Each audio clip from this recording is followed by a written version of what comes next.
Okay, I think we're live here. Just getting the last couple things here set up.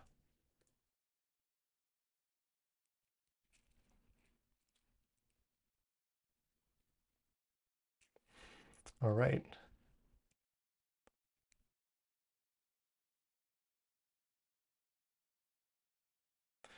So welcome everybody to the hang gliding launch webinar. My name is Ian Brubaker. I've been flying for about, um, 11, no, too many years to count. I started flying back in 2013 and then was flying hang gliders since 2018. So 11 years hang gliding.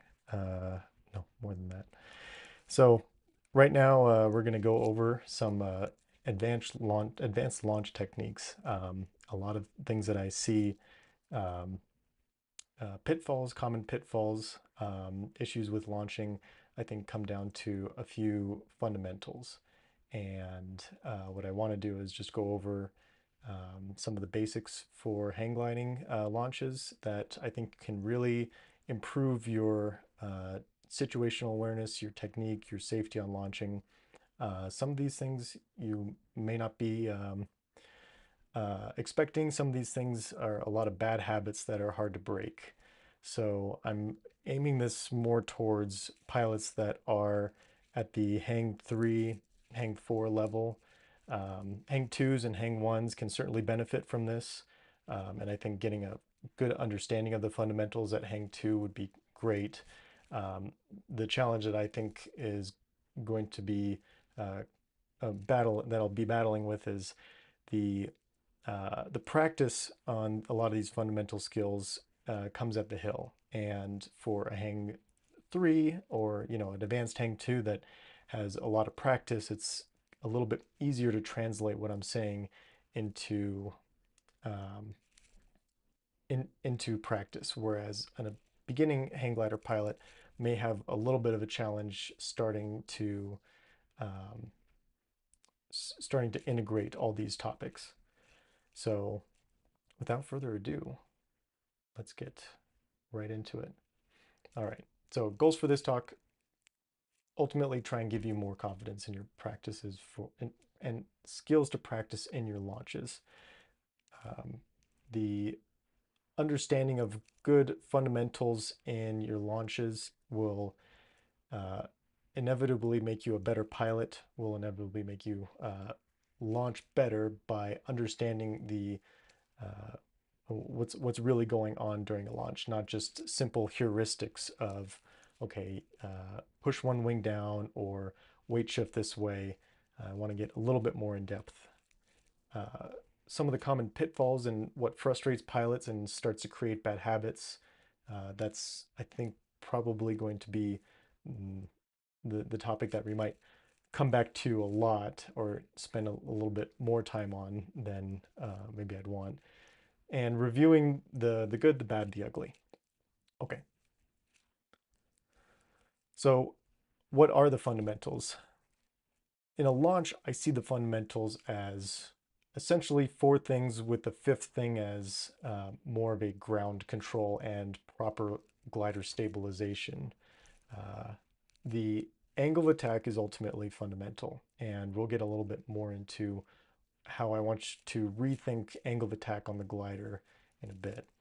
Body posture is the second thing, where you want to try and keep everything as consolidated as possible, make the actions or the weight that is being transferred into the glider, and therefore affecting the control of the glider, predictable, accurate.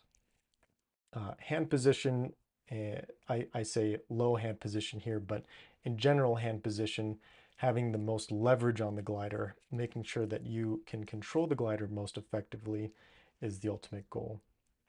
And eyes on target, that's kind of a, you know, hang two fundamental that we won't really cover in today, but I lay this out as kind of a checklist item. If you can control these four things on launch, and I mean from the moment that you step foot onto uh, launch, wherever that may be, wherever the glider is starting to become impacted or influenced by the air, influenced by you, that's the start of the launch. So throughout the entire procedure from basically walking the glider up, even if you're not hooked in, try and instilling these kind of four fundamentals in your mind as you're running through the initial launch phases. The last one is yaw control, which I think is worthy of a fundamental on this list, but is not very well discussed. And it goes a little bit more towards angle of attack, but I want to put it there as its own topic because I don't think it's really talked about very often. Okay, so some examples of, you know, uh, good launches I just wanted to show right from the get-go, a collage of what I think are good launches. So as you can see from these photos here, body posture is consolidated. I'm not saying, necessarily upright, but consolidated. I think there's other ways that you can consolidate your body. But in general, that means an upright body posture, unless you're on the base tube, of course. So that's the um, that's one of the most apparent things in all these pictures. The second is angle of attack control, which is harder to grasp and determine depending on the situation because you really need to see a full video to see how the angle of attack control is being uh, executed throughout the entire launch. One moment you can have great angle of attack control and the other it just disappears. So uh, in these photos, I would say that the angle of attack control is ambiguous. And I think that when you're talking about good launch techniques for angle of attack control, you really need to observe video rather than pictures. Of course, low hands, about even with your elbow, possibly a little bit lower. If you're using a grapevine grip, making sure that your hands continue to slide down the bar, not lifting up with it. And then everybody's looking ahead for the most part, except for me on that top one. I'm kind of looking down. So, um, yeah, bad habits can start to form at any stage of your flying. Okay, so the the first thing that I really want to try and change change everybody's minds about essentially is the angle of attack control for the wing. And I want to start thinking about the glider as two separate wings. The types of terrain that we encounter, the types of um, launches that we deal with are so dynamic, so variable that one wing, one side of the glider, what I'll be calling from now on one wing, can be much more heavily impacted by gusts of wind, by upward updrafts, just by a crosswind than the other wing. So when we're talking about angle of attack control, we want to break it down into which wing is going to have the low angle of attack and therefore generating the most or least amount of lift. Um, the angle of attack control is essentially, um, well, control of the wing is a combination of angle of attack, which is indeed CG control, but also weight shift, which um, is what I mean there by CG control. If we're weight shifting by putting weight on the glider that is not what we expect, or we're putting weight on the glider that we think is helping us, but is in fact hurting us, that is going to be detrimental to us through our whole launch cycle. What do I mean by um, different hand placements and angle of attack control varying throughout the glider? Um, I think what we have to talk about now is hand position, and that is going to be uh, really the second most fundamental uh, part of the launches is how you're controlling the glider throughout the entire launch sequence. I think that the primary means of teaching that I see now are either force the glider down or up. And then the other school of thought is weight shift the glider when it's off your shoulders, or push and pull and force it when it's on your shoulders or not flying. And I guess I'll add in the third, which is picking the glider up and then trying to uh, essentially make the weight of the glider or the CG of the glider see your weight hanging and be mostly influenced by that. But that can cause other challenges with torque and, you know, eventually fatigue. So I wanted to just give a brief overview there before talking too much further on this. So I think a lot of this is easier spoken from the the negative in some sense, which is uh, how do we define good practices? It's easier to see what we're trying to go against now. So again, mostly for advanced pilots, um, leaning and pushing on the glider is going to result in changes in the CG of the glider. And I wanted to start with hopefully uh, one video here, which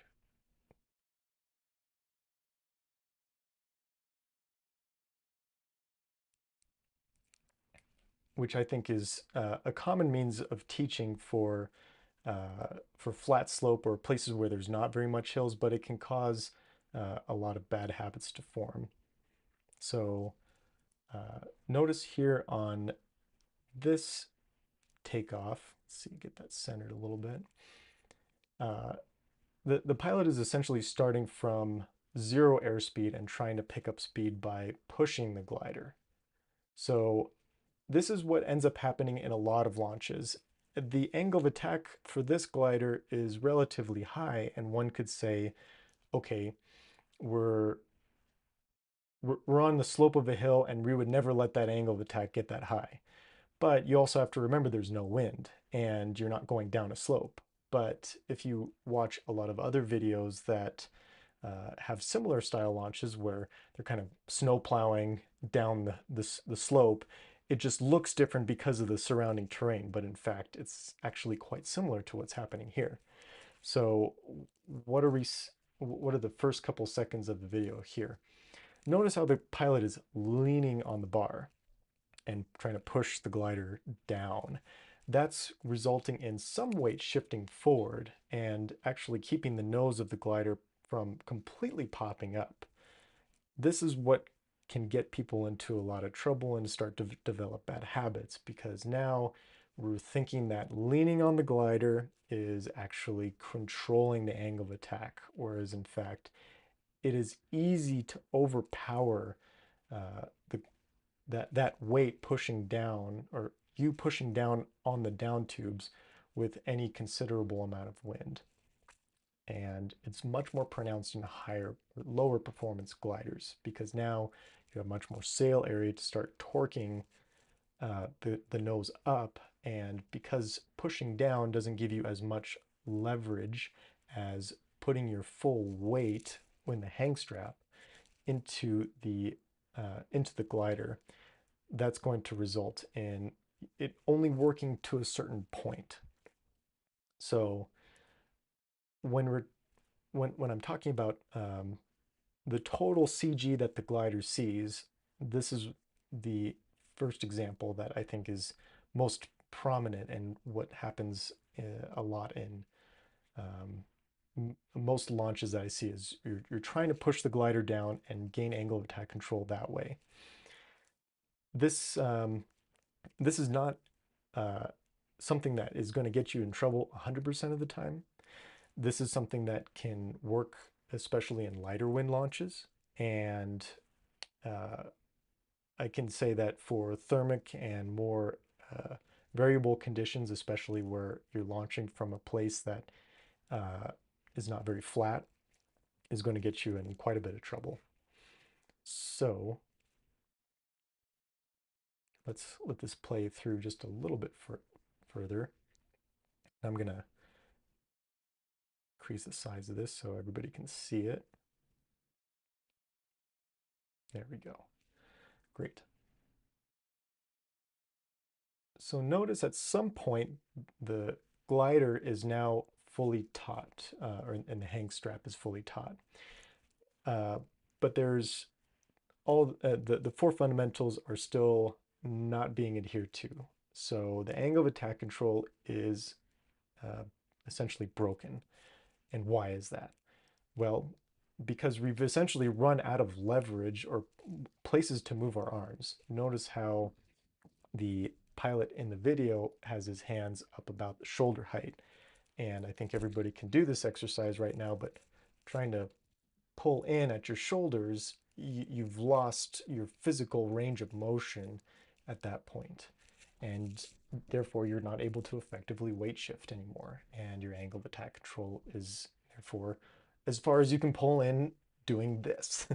So until a hand transition happens or they dive to the base tube, that's when they can finally get their weight further forward.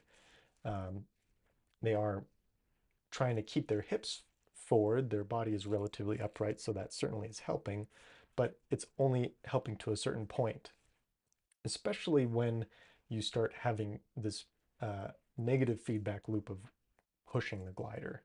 So if you're running and you're pulling the glider with the mains, but you're also pushing with your hands, now essentially you're pushing your body back and you're pushing the glider forward. You're rotating that nose up. You're torquing it, causing the angle of attack or the nose of the glider to go up, and therefore most cases angle of attack increases and your controllability goes down. Okay, so that's one of the pitfalls. The other one is the change in weight. Where is that weight moving when you have this kind of forward-leaning body posture? There's this video here. It's a short, so a little bit harder to see. But notice how the pilot starts leaning forward on the glider. Pilot's leaning forward, pushing the glider, and then the angle of attack is now out of control. So it seems like the glider in this situation kind of just popped up and lost control. But one thing that also can happen is notice how the weight is relatively far back once the glider actually becomes taut. So now if you are leaning significantly, trying to push down on the glider, and then you let the glider up or you try and transition, your weight is really far back. And that can cause the glider to slow down, suddenly causing the CG of the glider to go way far back. So it's something that kind of reinforces the body upright or at least body consolidated posture so that you can have a successful launch. Understandably, with certain harnesses that can have a challenging time with maintaining an upright posture, that would certainly be a warrant trying to keep the glider either on your shoulders for longer or trying to raise the glider up, physically holding the glider up and transitioning to the base tube sooner. Now, this is more advanced technique. I wouldn't recommend that for a student pilot, beginner pilot, but on the base tube, when you're prone, that's when you can get the bar much further forward. Even with the hands down low, if you're trying to pull in leaning forward, you still run into that shoulder blade pinch where you can only get in so far, and you're really just leaving yourself vulnerable, especially in gusty, windy conditions. Okay.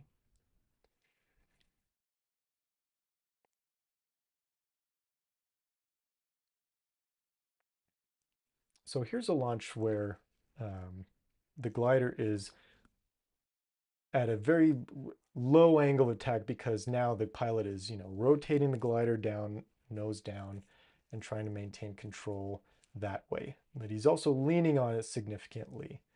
So if the glider is not or if the weight is not further forward as the glider comes up off the shoulders, then that is going to cause the glider to suddenly pop and usually lose control there.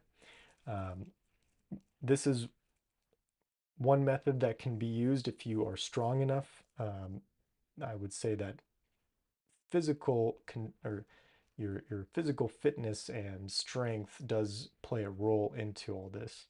As much as we want to use leverage as possible for certain gusty conditions, I have, you know, tried holding the glider down to some degree to keep one wing down or keep the glider under control, particularly in um, higher performance gliders where the torque on it, because you have a smaller, more efficient wing, is smaller.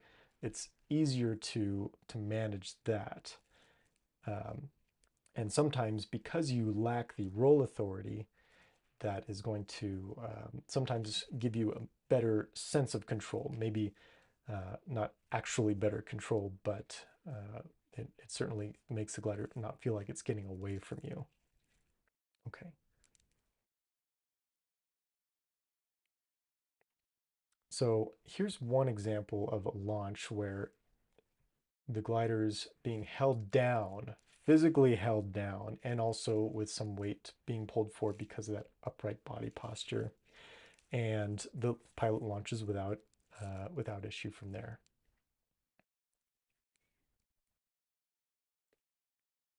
Another launch technique that I want to discuss more is holding it up off the shoulders. Uh, this launch technique is more physically draining depending on the conditions. Notice also that the hand positions can be further up because now you're trying to physically hold the glider up and your range of motion can be inhibited to some degree. You do have uh, weight shift control because to some degree, because now you're essentially creating some weight in the hang strap, allowing the glider CG to be more influenced by where the bar is. Um,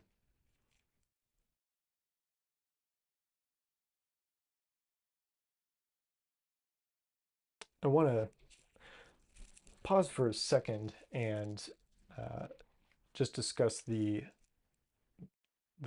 the weight shifting more in depth on pushing and pulling uh, the control frame. So when you are trying to lift the glider up, this can also create a weight shift. Pulling the glider down, pushing the glider up uh, results in not only a weight shift, but a torque on the glider that can rotate the entire control frame. And this is probably one of the more clearer examples that I have seen on video. Let me make this a little bit bigger here. So I want to focus here on the top part of the glider where the crossbar is. Watch this as the pilot is preparing for launch and the glider is kind of being adjusted to level the wings, not necessarily by weight shifting, but by pulling up on the down tube. Notice what happens to the crossbar.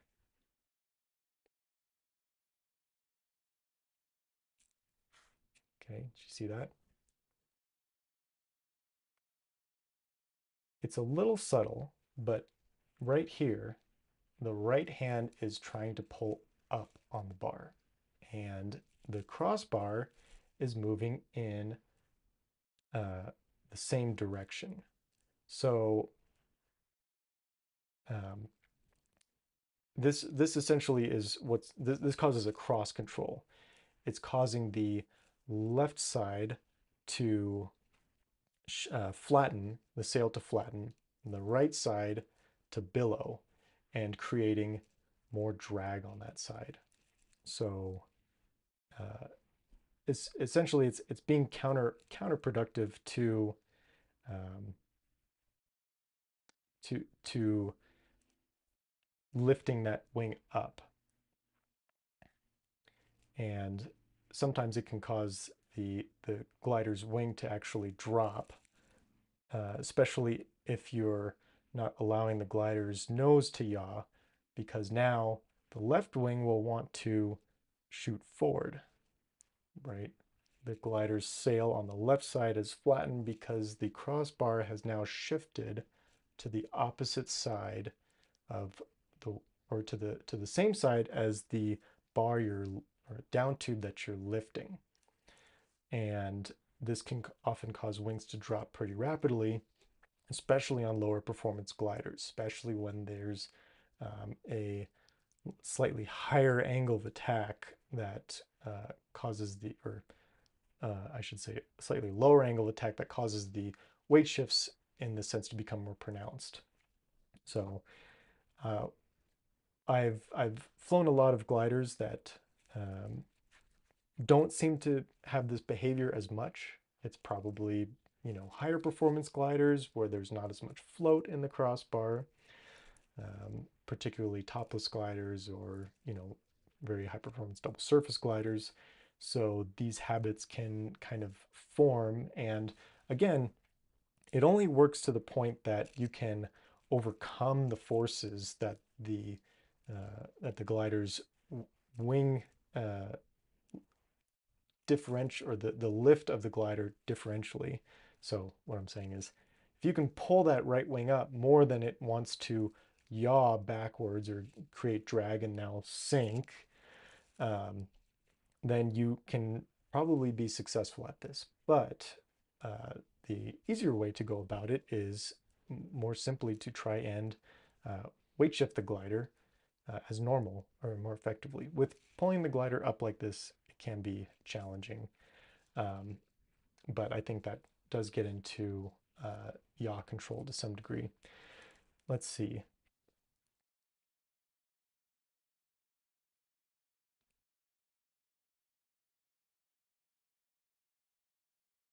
Another good one here for a tight hang strap launch. We'll come back to that one. Also good tight hang strap launch.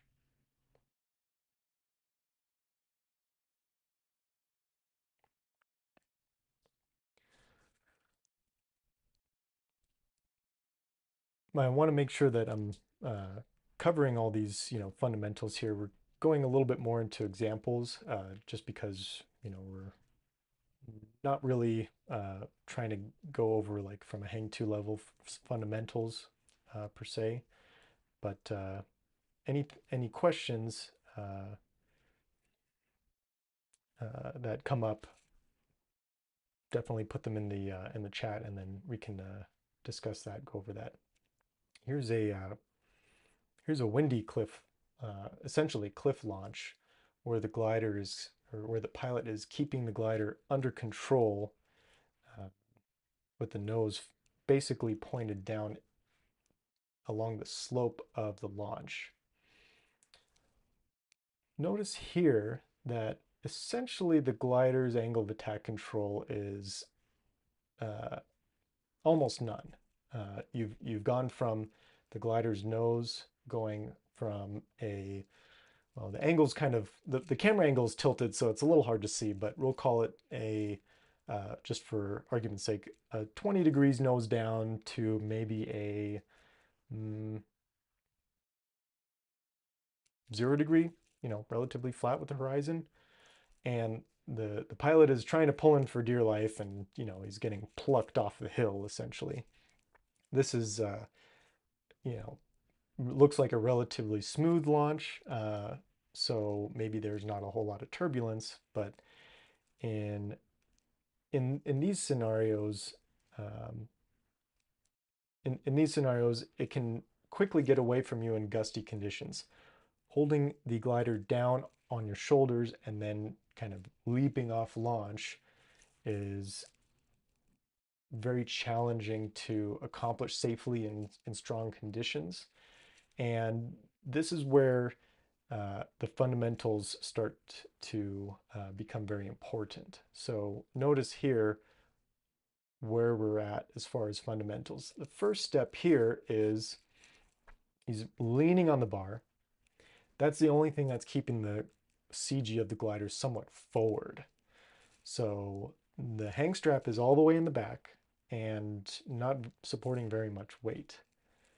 As we then suddenly lift off, the glider yanks himself forward and tries to pull in enough to get away from the hill. Now, in certain conditions, if the wind is not too strong, this and the wings are able to be level, this can certainly work, but you're kind of tempting fate a little bit. Um, there's the classic video of a glider pilot launching off of Sandia, where he kind of gets plucked off in this exact same situation, except now one wing is much higher than the other, and he goes into basically 90-degree turn immediately. So if you're launching similar to what this pilot is doing, just know that the weight of the glider is at some point basically in, a kind of a push out thermaling position, save for your hands leaning on the bar, and it can quickly get away from you. The more preferred method of launching in this scenario would actually be potentially getting on the base tube, um, trying to get the glider under control, both pitch and roll on the base tube. So I know some pilots will kind of do a reverse grapevine grip where the hands are in front of the down tubes, but I find I find that grip to be pretty much impossible to do because you are to some degree, leaning on the bar to get the glider's wings down in very gusty conditions, um, given that so they're not overpowering you. Um, so again, trying to just hammer in, when you're looking at launches like this, when you're trying to conduct launches of this nature, realizing where the weight is going, where are you putting your weight, and how is the glider being controlled as a result. Also, torquing, pushing, pulling, it can only work to a certain extent. All right. Let's see. I have some videos here that I would like to get here, but don't have them up right now. So let's see. Let's jump back to um, let's jump back to the presentation here for a sec, so you can see a couple of pictures. One in particular that I found to be a very good demonstration. So I'm sure we've all been in this situation before where we're really trying to lean on that bar, where we're really trying to pull that bar down to get that wing down. So um, now I want to think about this from an angle of attack perspective. The angle of attack on that left wing is essentially getting a tremendous amount of lift. And as a result, or what the pilot here is trying to do is pull that wing down and lower the angle of attack even more.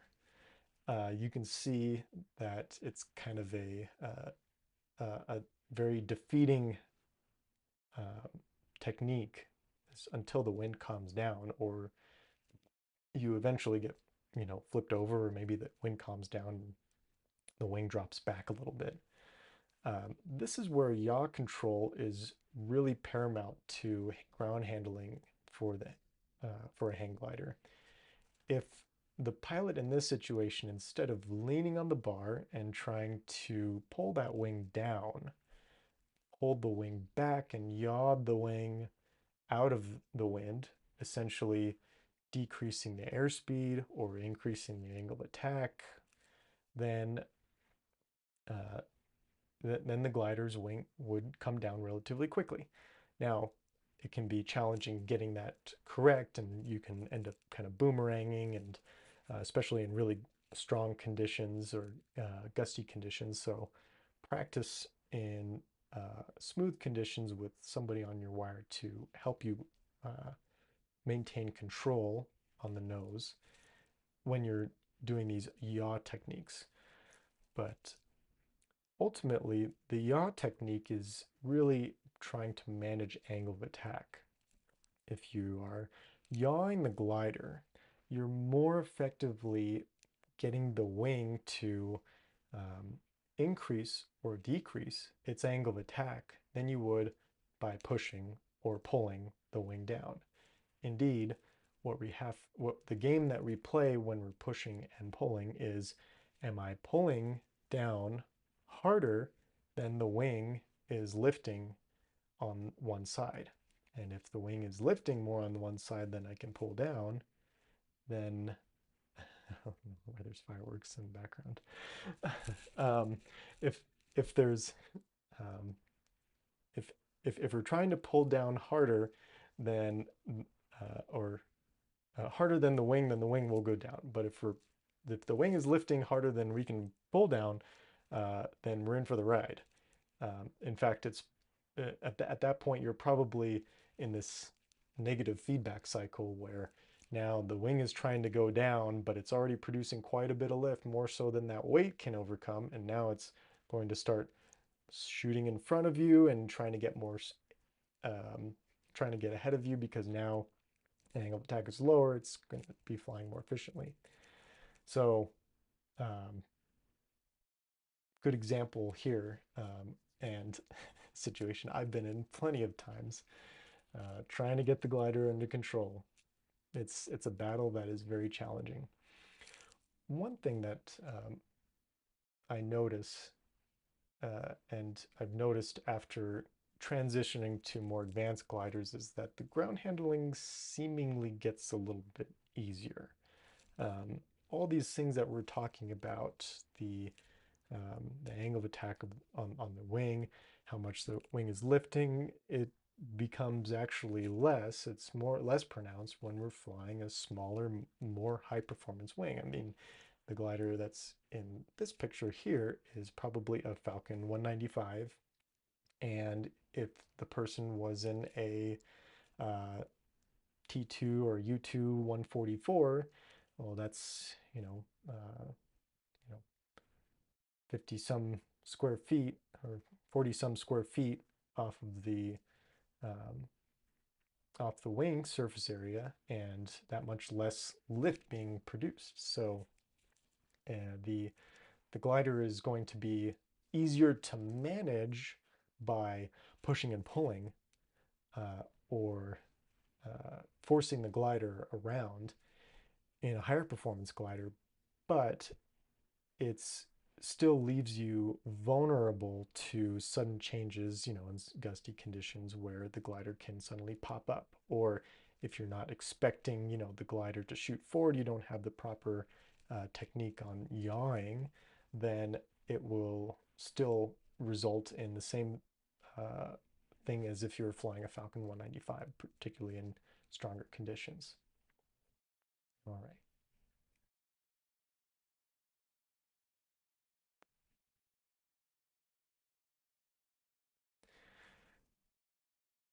Let's go to another video. Let me just prime the next video for us here.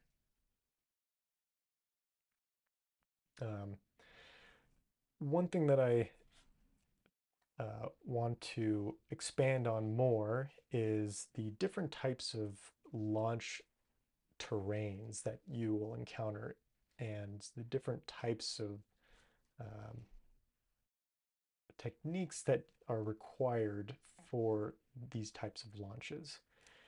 And I would essentially categorize it as in three categories. One is flat slope, where the slope of the hill, you're starting from a relatively smooth or shallow gradient and then extending down to maybe like a 15 degrees slope, not grade, slope.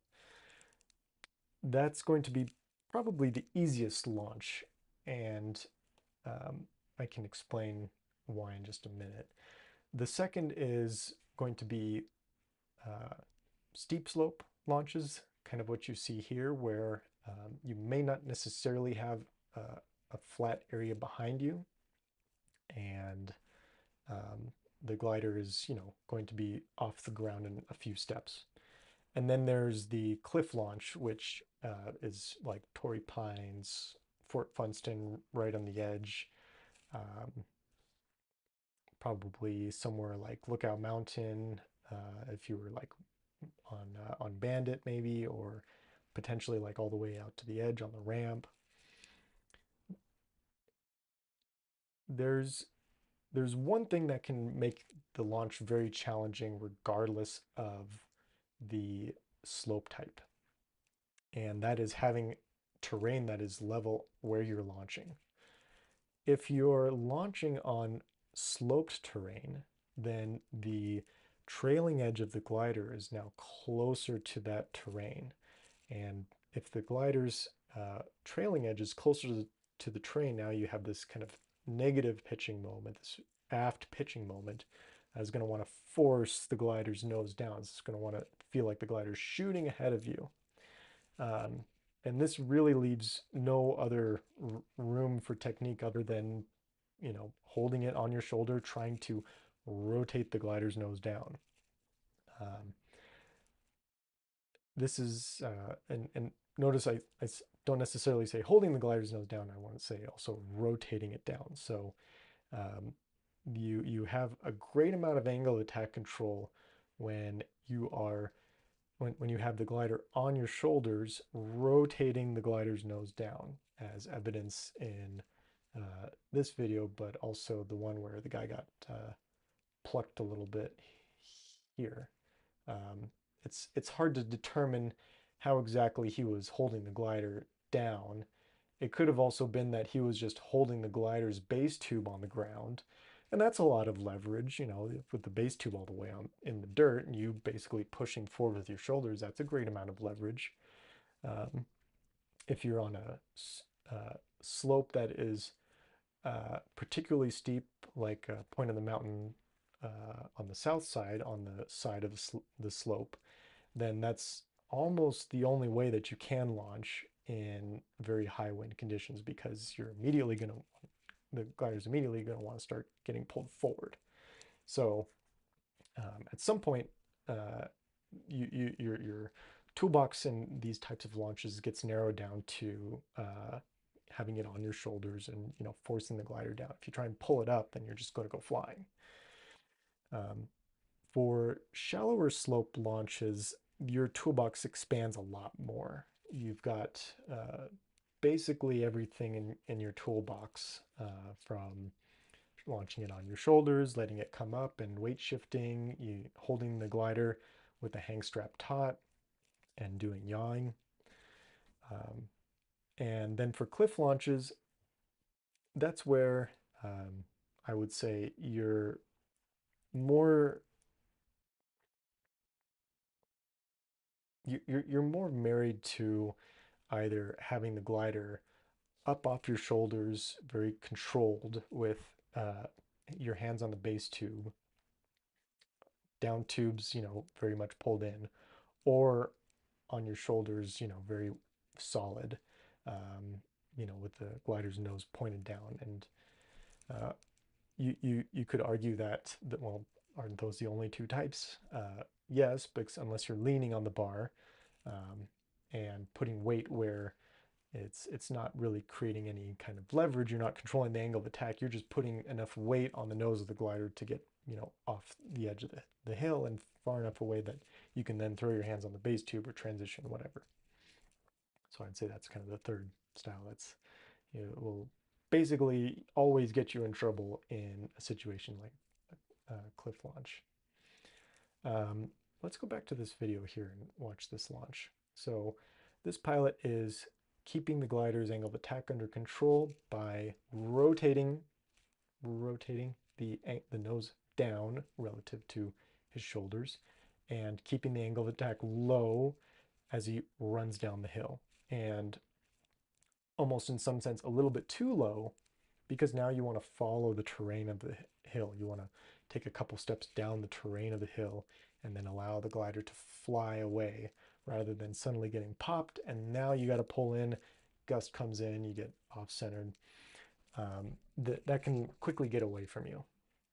Oh, let's finish it.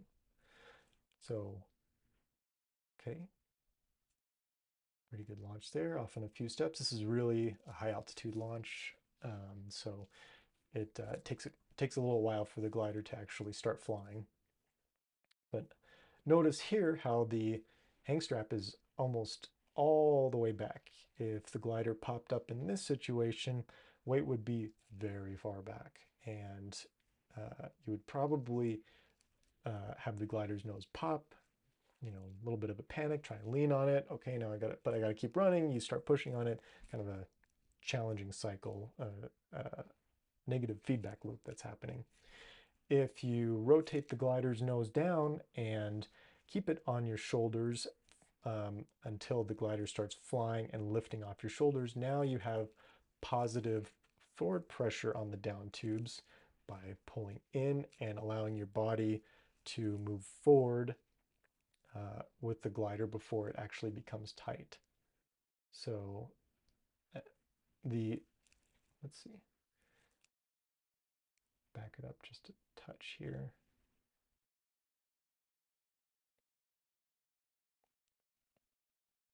So notice that by the time that the pilot is ready to leave the ground, maybe less so the pilot than the glider is ready to leave the ground, the hang strap is still a little bit far back, and the result is the glider's nose pitching up momentarily, which you want to do so you're not running down the hill constantly, but just being aware that it's potentially not in the most controlled manner. The most controlled manner would try to be to get your hips forward a little bit more and then let out on the bar instead of, relaxing. You're leaning on the bar. Although clearly, by evidence of the launch, it worked in this particular situation. Uh, just in the gustier conditions, now you're in less of a better position to weight shift in the event that you get one wing picked up in turbulence. Okay, I'll let that play through just a couple times.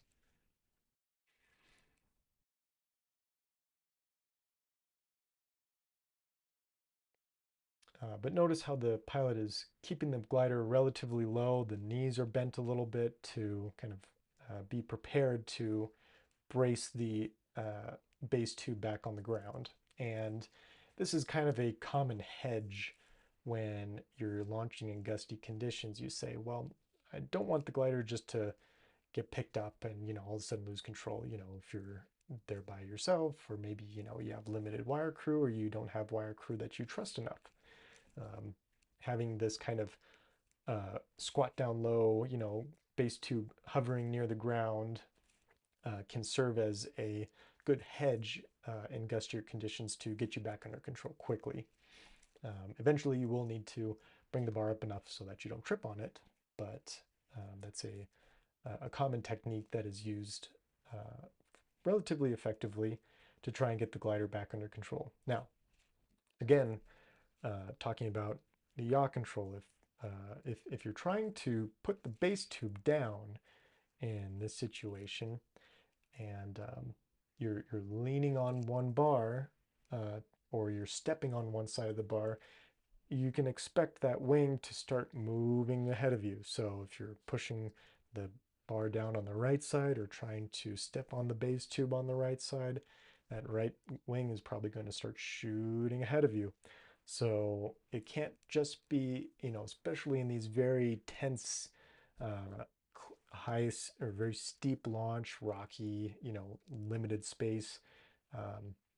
Having that happen can uh, really result in the glider's wings or wings shooting too far forward, and now you're losing it. Might even have a gust of wind, and you get picked up and then a turn. So anytime that you're in this situation, be very conscious of yaw control and to hedge against that by maintaining a very, very low angle of attack, um, or by being prepared to somehow lower the angle of attack and move the wing that is gaining lift back to some degree. Um, of course, the probably the safest hedge is to try and have good wire crew as you're developing these skills and techniques. But even that can be its own challenges.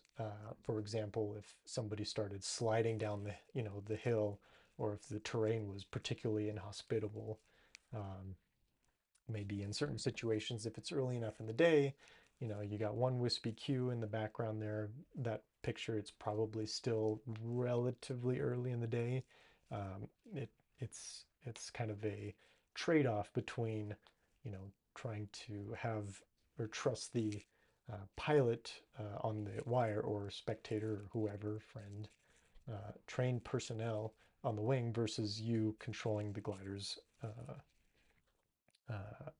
yaw and angle of attack of each wing on your own. Okay, been talking for quite a while here. I'm sure that there's at least a few questions that have come up. So let's see. There's a couple comments in the chat that I'll just respond to. Raising the glider up tight. My hang strap is the only way I can safely launch off a steep hill with no wind. I can understand that in the sense that in a shallow slope launch or a very low wind launch, the glider can start to um, get ahead of you, and because it's not raising up slowly, or it's not raising up quickly and supporting your weight quickly, um, coming from your shoulders and lifting up to wherever it is, your limit for your hang strap.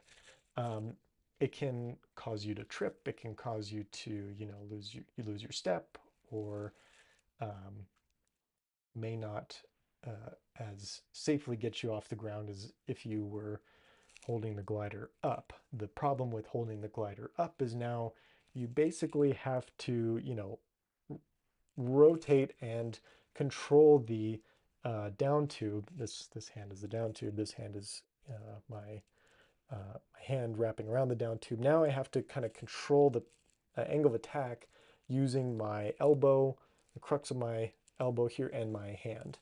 Um, and that can become very um, that can become very tiring very quick. And um, if there's any amount of wind and you're going from this kind of torquing, and from the forearms, and you're not ready to start weight shifting, now you can get easily overpowered trying to control the glider that way. At least I have noticed that I've been easily overpowered in that sense. So for very, very light wind launches, it is possible. Running that fast for that long really does suck. I can think back to like Monroe, launching on Monroe, 11,300 feet or something like that. And on a topless glider, you're running for basically to the point where you think you're going to trip. So the glider will do some work supporting your weight, even if it's not, flying completely.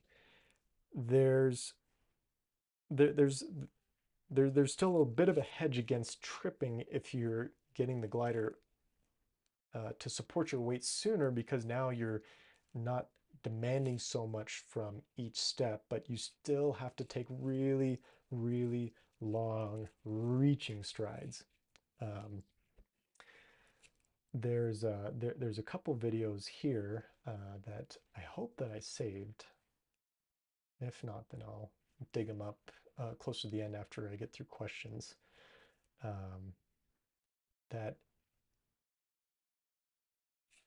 excuse me, that are really uh, show how just taking these extensively long strides can really help improve the control of the glider.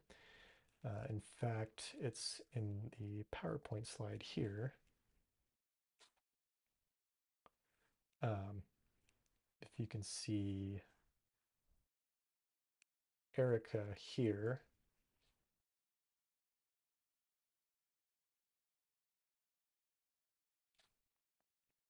Uh-oh.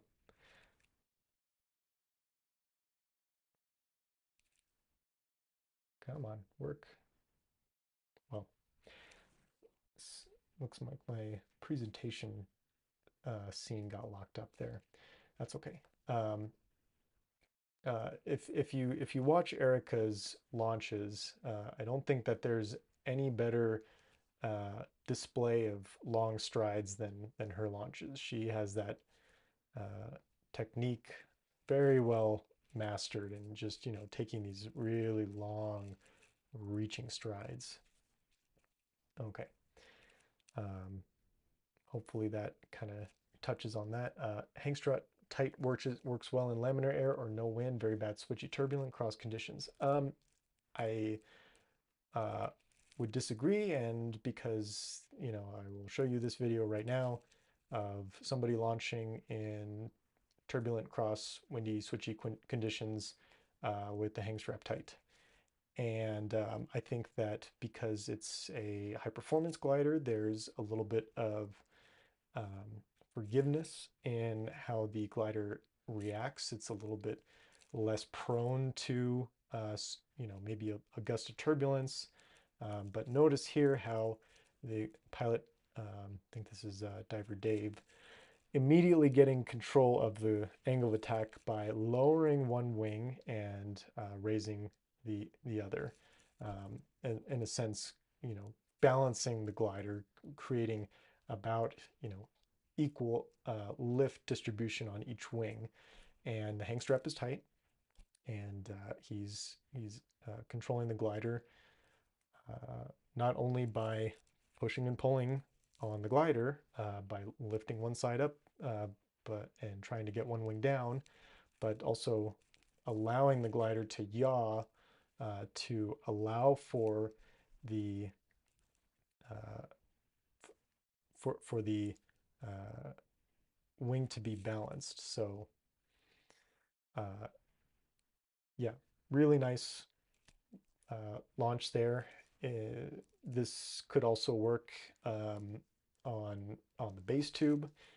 Something that I've done is, when you can get on the base tube and kind of, cheat a little bit holding the glider up on the base tube. Um, that seems to produce a little less torque because your hands on the base tube are a little bit closer together than on the down tubes. On the down tubes, you've got a little bit more torquing leverage than you do on the base tubes. So that seems to uh, not cause the glider to start yawing as much, but uh, something that needs practice for sure. My preferred method of launching in a situation like this is definitely more on the base tube, but like I said, there's a lot of habits that get created, and some people do them really well. Sometimes it kind of bites them because, like I talked about in the fundamentals, you either sometimes your weight's just in the wrong position for where you're at, you're putting weight somewhere that you didn't expect to, so on. Okay. Let's see. Good to have many tools in the toolbox. Yeah, I think that's kind of the crux of the argument here that I'm making is we start with this very kind of um, tight notion of how to control the glider, and it's can really only be done one way. Um, but we don't really talk about the fundamentals of why certain things work, why some things don't, because it's kind of, well, we'll save it for hang three, but then, nobody wants to teach a hang three. So it just kind of, you just kind of keep building the habits that you started with, for better or worse.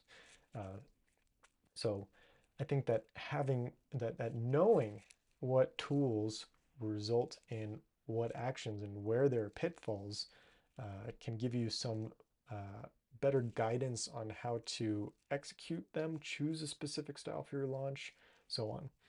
Um, okay, let's see. I've had I've had situations where I've abandoned trying to use the control frame for pitch yaw control and dove for a nose wire. Saved myself a few times. Yeah, especially in strong windy conditions like this. Um, in fact, I have a couple of videos where maybe I'll start digging those up now.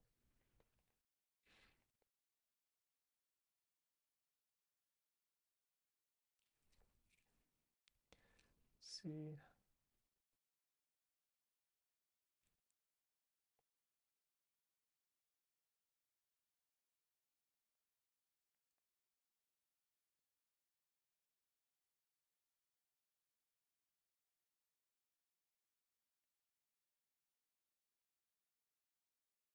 Let's capture this display here. Okay, not signed it. Thanks.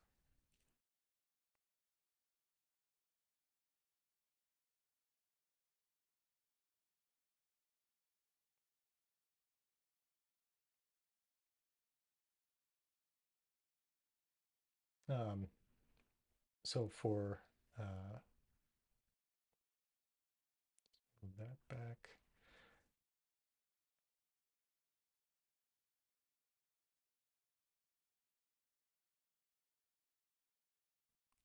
Get the screen a little bit bigger. Maybe even full screen it. Yeah, there we go. That's less distracting. Okay, so where am I at here? So this is me just kind of struggling on launch a little bit, landing the glider, trying yaw, so my right wing consistently gets picked up. And instead of trying to push the right wing down, which I am to some degree, the first thing I do is I try to walk them back. You guys are probably deafened by the sound, sorry. Um, So the first reaction that I have here is particularly to try and get the glider's yaw more under control than the actual, wing leveling, because that in turn controls the yaw of the glider. Let me back it up here to demonstrate. So um, this situation, okay, I didn't go for the nose wires in this case, but essentially when you're here, or hopefully well before you're here, this is a little bit further back on launch, and angle of attack is way too high. You're in a really vulnerable position here. Diving for the nose wires is exceptionally effective. It's basically like having somebody on your nose wires grabbing the glider. Um, if if nobody's is in fact there. So that can be challenging to do in some situations, like for example on that slide hill launch. Um, if you tried diving for the nose wires there, you might actually go over, and now you're kind of down the hill. So you can see how precarious these launches can start to be, and that's where having somebody on the wing or on the nose try and control the angle of attack for you in the event that something does get out of control can be very, very helpful. Okay, so I'll minimize that, but that's kind of a good yaw. Okay, here's another one um, that I took when, or no, sorry, Erica took this of me when I was trying to launch from halfway down the hill, and it was really cross and just um, no chance of ever getting back up. But in this situation, you can see just the result of extreme cross controlling. So I'm trying to get up and I'm trying to push the glider out. I'm really trying to just eke out that last little bit of lift out of the glider, and the glider starts yawing, and despite my weight being all the way over to the right, you can see how the glider is continuing to yaw to the left. So Just kind of goes to show it's probably a little bit of a stall happening on the left wing, but really thinking about that differential uh, angle of attack, and also, angle of attack control in general, that if you're too slow, then no amount of weight shifting is really going to save you at that point. So it's actually quite intense, actually. uh, and no, I did not make it back up. That delay in that turn really cost me, and I was down on the beach. Okay, what else do I have here? Um, this is a launch at Torrey Pines that I found to be um, kind of a first for me. This was a cross day, and me not having kind of the same guts to pick the glider up as Diver Dave, and really kind of yaw that glider into the wind.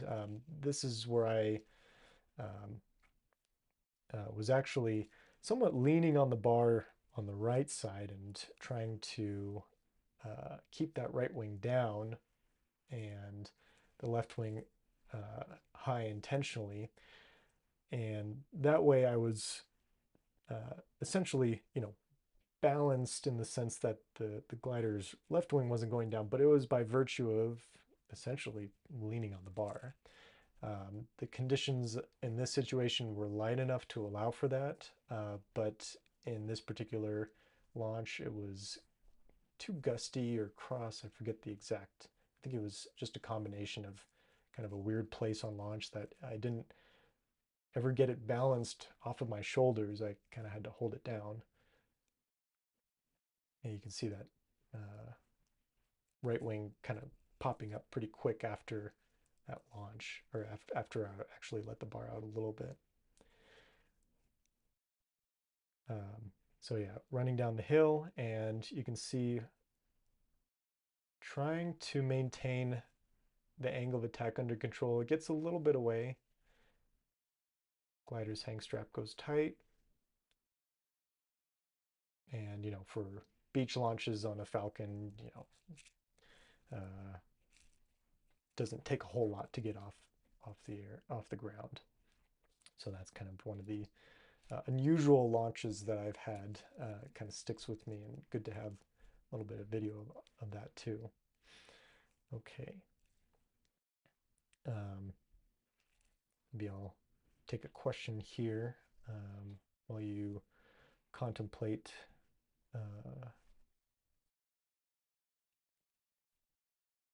the impossible, corner situation.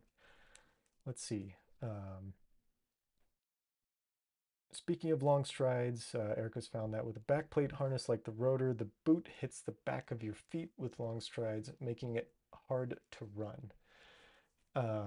Yes, I can see that. Uh, it's something that you kind of have to power through, and yeah, in harnesses, especially like older rotors, for whatever reason, the Z5 harness is really, really challenging. Oh, actually, here's a good video. The Z5 is probably one of the most challenging harnesses to get upright in. Um, the there are harnesses that will just throw you prone, and it's really hard to keep your body consolidated. So if you're prone, you're essentially have your hands up here, and your CG is back here. So even if you've got your upper body kind of up, then as soon as the hang strap gets tight, your hips get pulled back, and it's really challenging. So um, a harness that is able to get you upright, getting that weight consolidated up to, one point, straight up and down relative to gravity, um, over the hang strap. That's probably the easiest harnesses to launch in. And as you get into harnesses that are more advanced, they try to pitch you forward a little bit more, or they don't have as good a range of travel, or they have no adjustments, and that can cause a lot of challenges. Um, What do you think about leaning forward to angle the harness, allowing you to have longer strides without hitting the boot? I would challenge you to try and run leaning forward. It doesn't, it's, it, at least to me, it seems that uh, having the upright body is what gives you the best run. I think to some degree you can lean forward and still have long strides. Um, but I guess I've never had that situation uh, before where it was enough of a problem for me to try and consider alternatives. Um, and Luke mentions as the hang strap goes tight, stops hitting your boot. Maybe that's, kind of one of the things that can be practiced is having the hang strap a little bit, trying in certain conditions, launching with the hang strap tight, and therefore it kind of pulls the harness up out of your way. Um, or wear some shoes that have some ankles on it that you don't really feel it, or maybe some padding.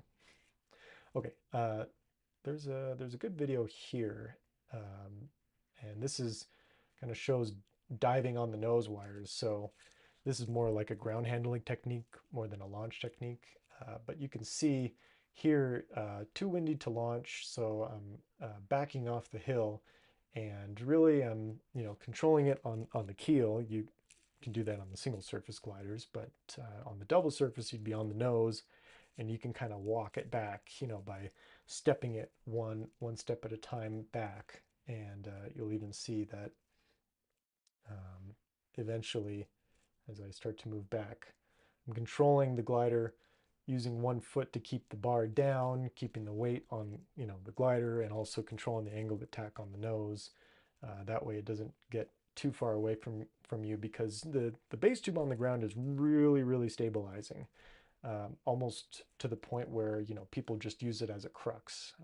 Like for example, the video where the guy was basically not that that's not too bad. Where the guy had the glider, the base tube planted on the ground until he just got plucked off the ground.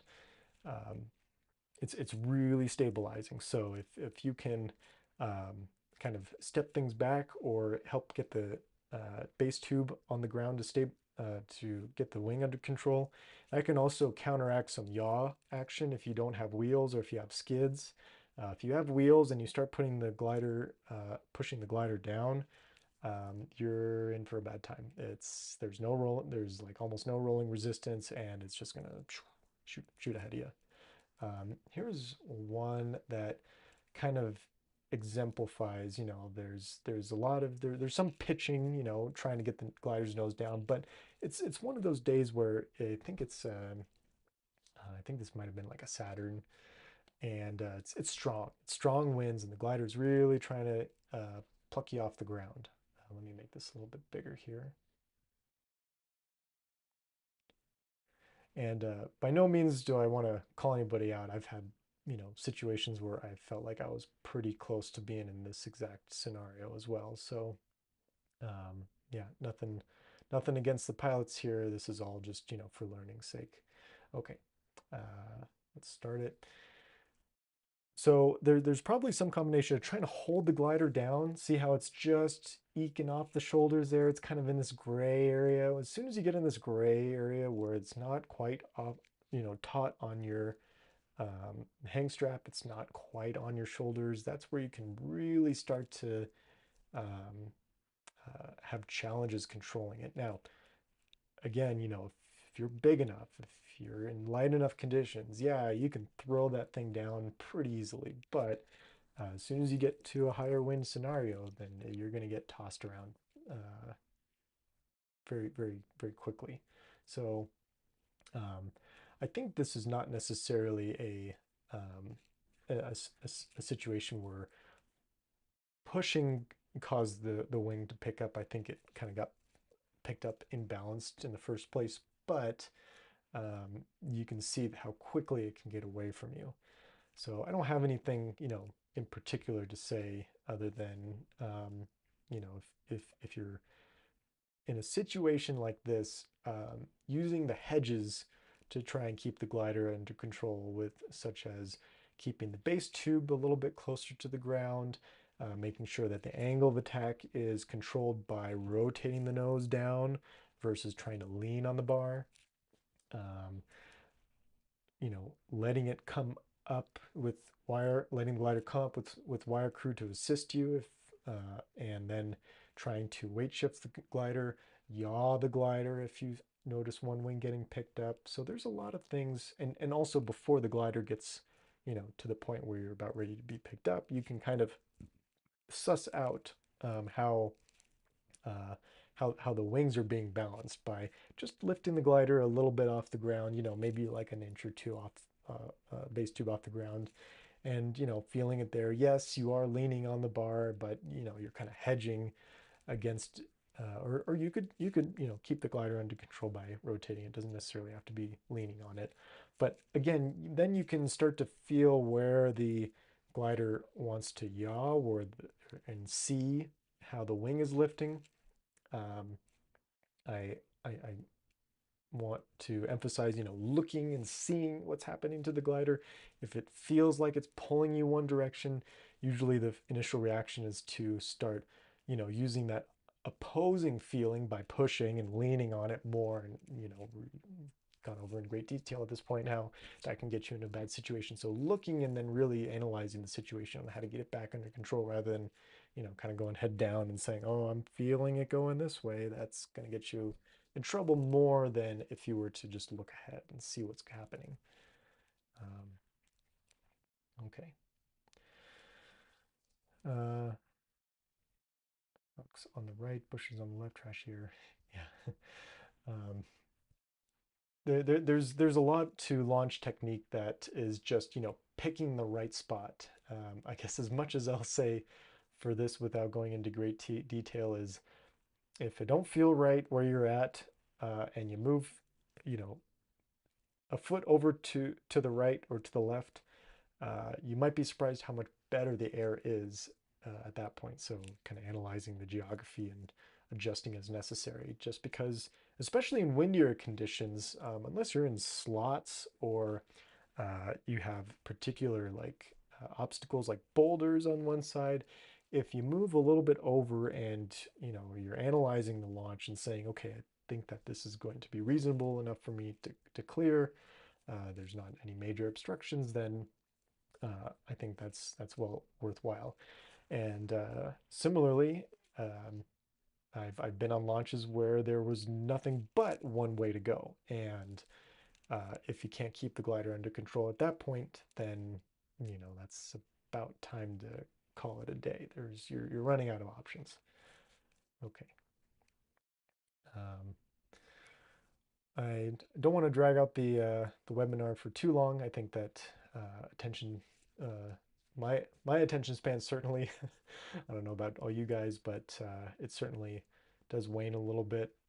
Here's a good video. One of the Hollingshead's twins, Hunter, and um, so in this launch, good angle of attack control, um, good good, trying to keep the glider's nose uh, rotated down, uh, using the shoulders and the hands as a leverage. The grapevine gives you a lot of leverage. There's also kind of the bottle grip in that situation too.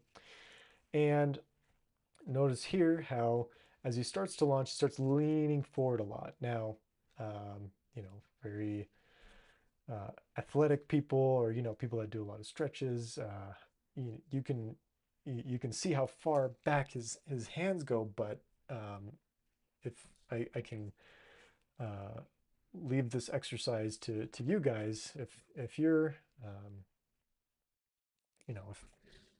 if you're back here and you try moving the bar over, you can do it, but not with much force. I mean, imagine trying to really get your weight over on that side. You basically have kind of some bicep strength here that you can try and pull your weight over to, but you kind of limit yourself in options when you lean forward like this. Even though it seems like you're pulling the glider forward, and in this situation effectively so. You can see where the weight is in the glider, that the hang strap is relatively far forward, hands are indeed back, in basically the right position to kind of transition. Your body's right there next to the base tube.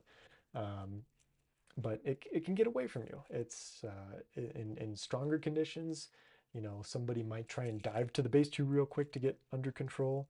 um, but that's a little bit more precarious than I would recommend. So um, here's that kind of gray area that I am mentioning, where now you've got the glider totally off your hang strap, and the glider is kind of floating up, but you're not quite, getting it under control. And that's where, pilots start to lean forward.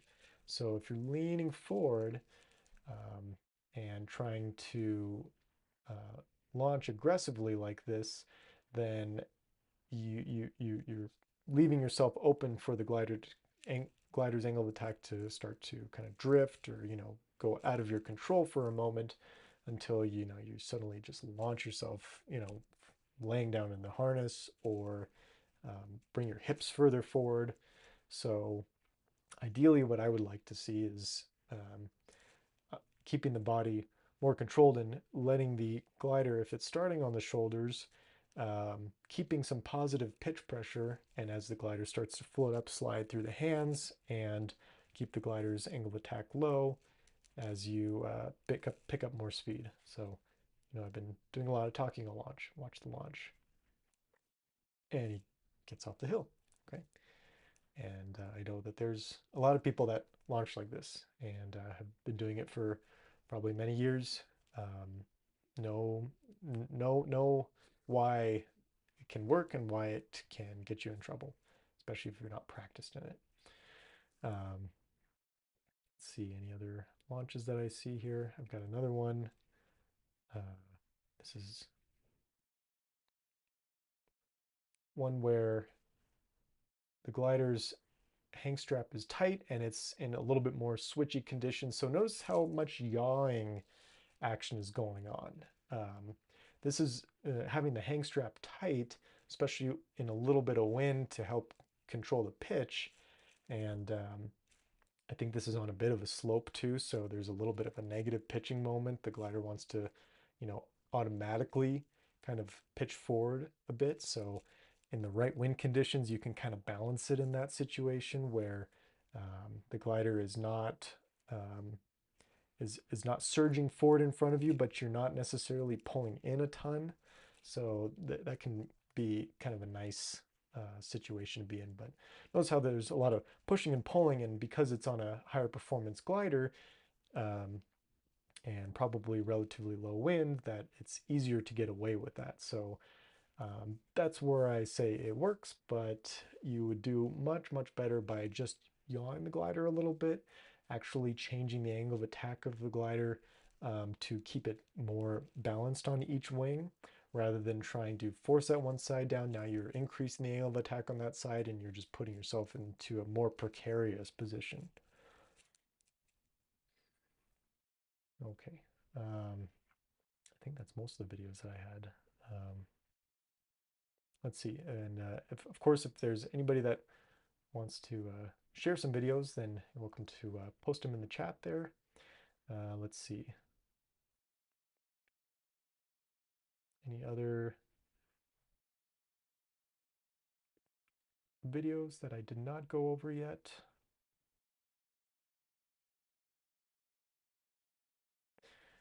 I think that's most of what I wanted to cover. So I'll just again leave this open for any last questions. I'm sure that there's plenty of content ripe for a part two, and one where I can go over kind of more in depth. But just again, as I close it out, the um, the the fundamentals are still the same here. Angle of attack, body posture, hand position, eyes on target, keeping the yaw under control. Oops. Um, So um, again, we want to start thinking about each side of the glider as its own wing. How do we manage the angle of attack on each wing effectively? Whether that is by causing one wing to go a little bit low, by keeping the glider hang strap taut and keeping one wing low or yawing the glider. Really start to think about it in terms of angle of attack and total weight on the glider. So where are my hands? Where is there weight that I'm putting into the glider that is not just the hang strap? Where's the hang strap relative to me as I start to let the glider fly or transition? This is kind of one of the arguments made for having the hang strap tight is because you always have, that there's no ambiguity in between, on your shoulders and off your shoulders. You're basically always, having the hang strap tight. Again, you still have to control the glider and yaw, pitch, so on. Body posture, just keeping it consolidated so that it's predictable, not having, your body weight all the way back, but, leaning on the front of the bar, totaling the, getting an idea of where the total weight on the glider is. Hand position, again, just low for leverage, trying to make sure that you're transitioning smoothly, effectively, and not using grips that can cause you to have a shoulder blade, pinching together or losing your range of motion. Um, Everybody thinks, you're really strong up here, but if you just go down to your elbows, you've got way, way, way, way more leverage. And at some point, the name of the game is leverage, not force. Um, and some would argue that that is the only name of the game. Again, where you look at the total weight on the glider. Are you able to overpower it? Yes. Well, then the glider will, in fact, follow where the weight is. And then keeping the eyes, situationally aware. So you're not trying to respond to feedback, which can result in you trying to pull down on the wing that's going up. So if you're feeling it, you want to counteract feelings. Keeping eyes up, keeping situational awareness up allows you to effectively control the glider using the techniques rather than just reactions to feelings. Yaw control, as I mentioned, is relative to angle attack. Okay. Um, So before I lose my voice entirely, let me just wrap this up here. Make sure I have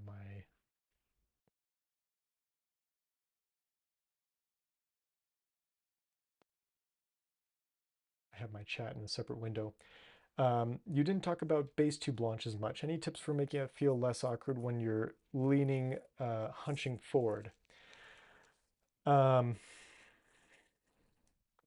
Base tube launches, I think, are actually particularly effective on and only really in high wind situations. One could argue that if you kept your, well, you have to lean over in a base tube launch. It's there's really not a whole lot of way around it. So you're unless you're able to pull in enough to bring your hips forward, then the base tube launches can really leave you in a precarious position pretty quick because now, if the glider starts to kind of stall or die, then it can start to get really far behind you. And now you have to kind of throw yourselves onto the nose wires. So there's a particular technique to that is best kind of done in practice. Um, I can't say that I have all the right ways to teach it, but um, we fly on the base tube a lot, so it's a little bit more natural for us to use that launch technique. It's really something that you have to reserve for higher wind launches because in order to keep the angle of attack under control, you have to keep the bar in relatively close. You can, in lighter conditions, as you get more comfortable, you can start to play around with it, but that's when you're kind of uh, even then you're still pulling in uh, enough to keep the glider's angle of attack under control. Um, I also noticed that um, there's a certain amount of leaning on the base tube that can that you can get away with, again, possibly because you're applying a little less torque, and less goes a long ways. Most of my launches on the base tube um, uh, are like point of the mountain south side, you're flying a high performance glider, and it's a little less susceptible to the wings getting rocked, or you can push one side down. It's not going to start shooting forward as quick as like a single surface glider. Uh, but I would say that if there's awkwardness to leaning over or hunching forward, um, that practice is probably the best thing, because it's a natural position to be in. You're flying a lot on the base tube. Your body is a little bit more upright when you're ground handling on the base tube, but I guess I guess practicing is the best remedy there. And I think part of it too is just it's a little bit more scary, because you're on the base tube, and if you want to put the glider down, your hands are down in the dirt, or if you're on wheels, then you could start sliding, that the wheels could start kind of yawing you around.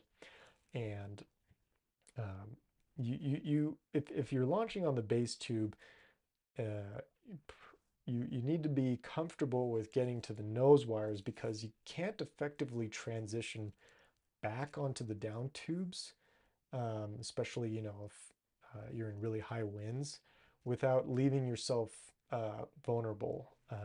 You can uh, potentially practice that to get good at it, but I've seen plenty of times in myself too. You're kind of on the base tube and you're transitioning, and then you're reaching for the down tube, you're kind of flailing, you miss it a couple times. That's not a great position to be in.